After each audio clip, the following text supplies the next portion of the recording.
त्या अभिमानाने आपण म्हटलं की हो मी मराठी आहे, मला नेहमी मराठी आहे असं म्हणताना वाटतं की शिवाजी महाराजसुद्धा कधीतरी सोयराबाईंना आजचं पिठलं काही जमलं नाही बरं का वगैरे मराठीत सांगत असतील.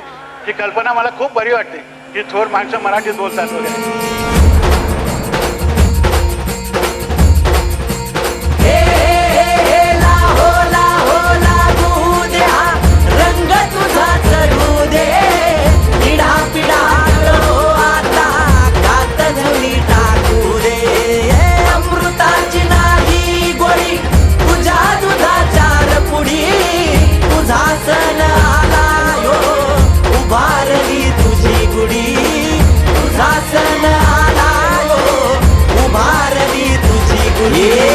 शहाची हो आता भीती माऊली उभी पाठीशी जित पुणे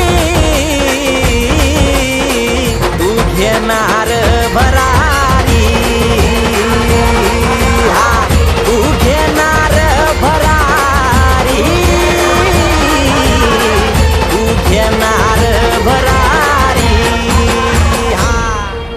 नमस्कार सगळ्या सांगलीकरांना.